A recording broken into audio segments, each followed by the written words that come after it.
Justin Gaethje is a monster. He's a monster. He's a terrifying individual. Oh, he got him with a overhand right. It's over. That is it. No exception. Big right from Gaethje, and down goes Vic. About a minute gone by round two. Justin Gaethje head kicks. I just want to put on a show for everyone. The house party starts when I walk out, and I know that the whole venue will be bouncing. Buckle up, boys. That's tight. He gets it. He gets the tap. The Paddy party goes to the next level. Well, it's got to be done. There it is. It's done. Paddy Pimblett. Big time shots from Pimblett. 2 minutes to go, round three. Oh, there it is. The king of the north.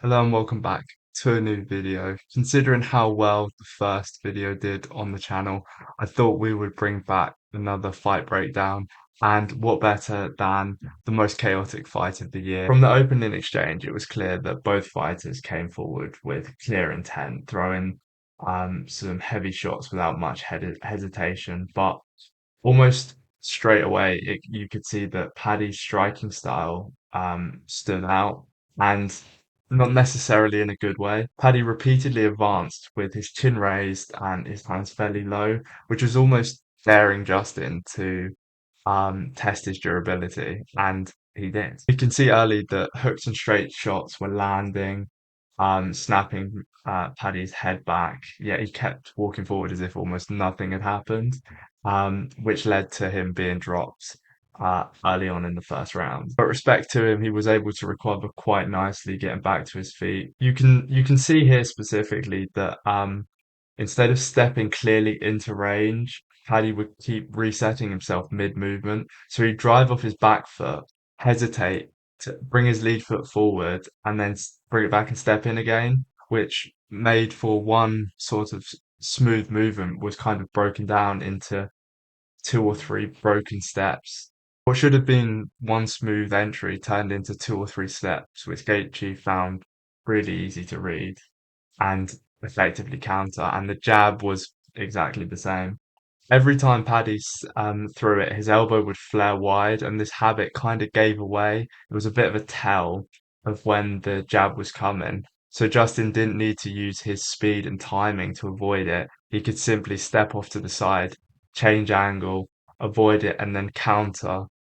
Specifically countered really well with his right hook. You can also see though why Paddy is such an elite level fighter, because as the fight progressed, he was able to adjust his movement and he was pushing off properly instead of stuttering. But even though his entry was clean towards the end of the fight, he still ended up walking into some very heavy counters. And the moment he looked like he was going to perfectly step in and land either his jab or his cross, he was ended up just eating a right hand. And then as the fight continues, we can see that the overhand start coming in. Instead of driving punches straight through his guard, Paddy just kept swinging, almost slapping instead of striking, which you can see particularly in this clip here. They clearly had sort of like a long wind up, and there was no sort of intent to do damage almost. Some missed completely here, others carried almost no power. Justin's famous for avoiding wrestling. The forward pressure became the centerpiece of Justin's strategy. He walked forward constantly, cutting off angles. He denied space and forced Paddy backwards until the fence became a third opponent for him. That's where everything broke down. At one point in the fight, Paddy's long jabs and kicks was causing Justin problems. However, with no room to retreat, Justin could unload heavy combinations, crushing through his almost defenseless guard. Hooks, uppercuts, and straight right hands, everything was landing. Even when the punches missed, Justin stayed close enough to immediately fire again, and every time Paddy's hands dropped, he was punished. Overall, the fight clearly showed that basics and discipline will beat creativity most of the time.